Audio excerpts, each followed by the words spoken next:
Welcome back to the channel, everybody. Today we are going to be going over Randy Chandler's 389 flat top. 58-inch sleeper on this dude and an automatic transmission. And this one is done in Pull Me Over Red. Pull Me Over Red, not Viper Red. That one over there is Viper Red. This one is Pull Me Over Red. Pretty sharp truck. Let's flip the camera around and start checking this thing out. All right, let's do this. All right. All right, here it is. This is Randy Chandler's. Truck number 2, video number 2. Yeah. Chandler Farms. This thing's freaking awesome. This one turned out really super nice. I am a huge fan of the strapless breather look on the newer style breather. Don't get me wrong, like we can pan over here. We got the old style breather with the keg tops on the back there, which is really cool look in itself. But just me being part of the younger generation, I don't know, I think I really thoroughly enjoyed this look as far as just on the breather. Yep. Now that truck over there, the Viper Red frame, the full deck plate, everything like that. Everything on that truck really sets it off and makes it look good. But if we're just talking breather to breather, I think I prefer these a little better. Yep, they're cool.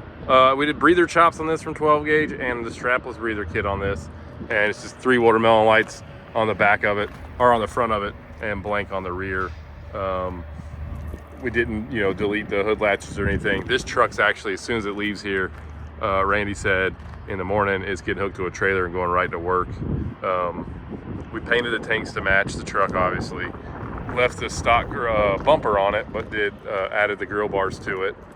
Added 2 lights to the roofs to give a total of 7, and visor on there. We also did the little mini watermelon lights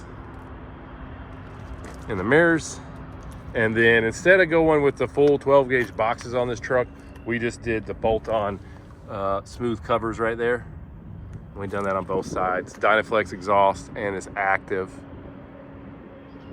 Painted cabin sleeper panels. This truck is actually Pull Me Over Red, where the truck back here is Viper Red. It's a little bit different of a color. If they're side by side really close, you can tell a difference. But this far away right now is a little bit harder to tell. The Pull Me Over Red, like this truck here, is a little deeper red. It's pretty cool. It is. That's really good. Iowa Custom shock box cover back here in the back.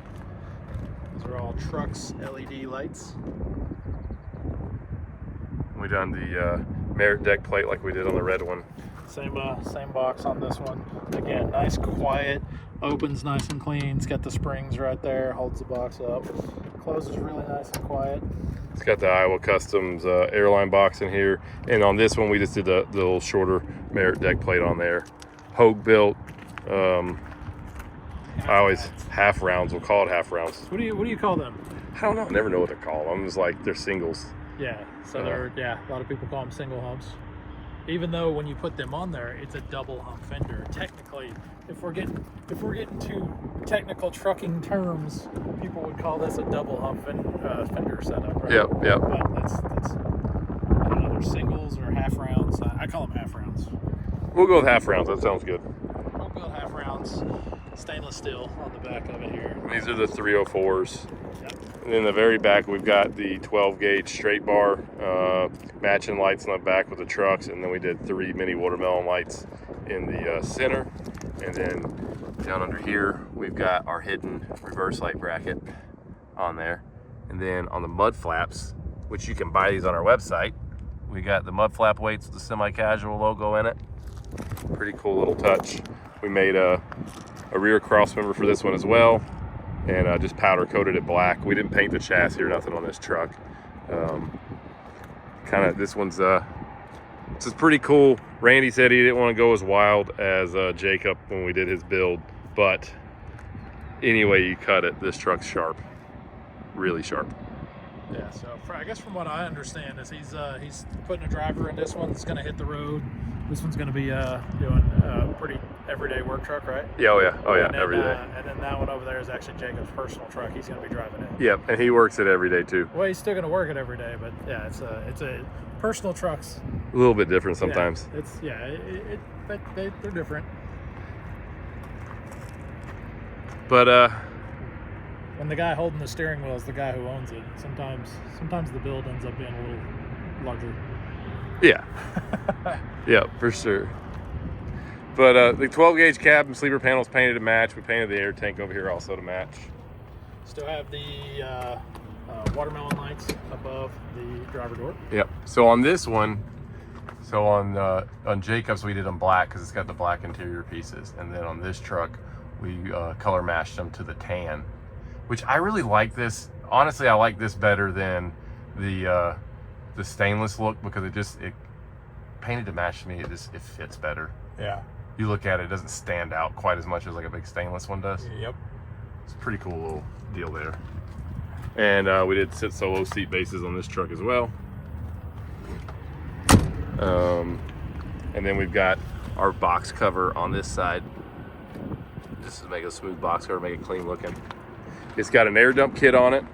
We painted the front hubs black and put the lifetime chrome oilers on it. And it's got the LED headlights from Firewire in it, which you can also buy on our website. Check those dudes out in there. Overall, it's a really nice truck. Turned out really super sharp. I like it. What do you what's your take, Tommy, on the Endurant transmission? You know, it's responsive. I don't know. I'm gonna have to do a little bit more research. I'm gonna be 100% honest. I don't know anything about Endurant. I've not talked to any of my service shops as far as are we having any kind of common service issues or what the reputation is out there in the world. Upon first drive and taking it down the interstate, it's responsive. Seems to pick up a little bit better than the Ultra Shift as far as, you know, if you pressure it, it seems to, you know, it wants to be a little more motivated right out of the box. But, you know, they say with those Ultra Shifts, they learn the driver, and over time, you know, they get a little better. Yep. I think the Endurant probably would be programmed the same way to where it would get a little more responsive over time. But out of the box, I've only ever drove brand new ones. So yep. That brand new Ultra Shift versus a brand new Endurant, I was impressed with it. I really like the transmission, and I'm excited to learn more about it. Yep. It's still a pretty new thing with the Cummins, so. I know it was a very political answer, but I don't want to start endorsing something until you don't know about I've it. had time around it and with it, and start. I don't want to tell everybody it's the best thing since sliced bread. Then everybody get in, you know, Endurant transmissions, and then there's some sort of large service issue. That would be bad. Just to go the safer route. Yeah. I mean, it's fair, it's honest. If we don't know, we don't know. But you know, like I said, I was when I drove it, I did like the responsiveness of how it changes gears and stuff. Yeah. It's definitely something you get used to. Like when you're always driving a manual, learning how to drive an automatic is a totally different deal. But I liked it. I thought it done pretty good. Yeah. No, I mean, I didn't dislike it at all. It's nice. You know, me and Jacob covered that on his test drive. Is how, you know, he's gonna like it just because of, you know, the overall driver fatigue. You know, a lot of people think, well, you just get on the interstate, once you're in your high gear, that's where you stay. Well, that's not true at all, because, you know, mountains, you got to downshift, you know. You get traffic, you got whatever. Yeah, traffic slows down, speeds up, downshifting, upshifting. I mean, there's a lot more to it than just putting it in a gear and going, so. Well, overall, pretty freaking sweet truck. I think it turned out great. All right, guys, that's it for the video. Pretty cool truck. You know, this one's not as wild as Jacob's truck is, but in every sense of like how nice, really nice, classy working truck, this definitely is that. Yeah, no, they definitely took extra steps to make it a super nice working truck. It's just, you know, we just got done checking this one out, and so then when you go to this one, it's like it's a little different as far as the build goes. But still, there's a lot that's been done to this truck. If I'm the driver of that thing, I'm super happy. I'm stoked. That's absolutely stoked. It's an awesome ride. Yeah, and I like the Hogue built fenders. They look really sharp on this truck. And we've been doing a bunch of Hogue built fenders in the last couple of builds. Oh yeah. So we do a ton of those. I mean, like majority of our builds are Hogue built or shift. It was pretty much how it goes. Yeah. So seem to do a couple more Hoke builds than we do shifts. yeah, for sure. But no, definitely that's basically the only two fender options that we keep in stock. So. Yep.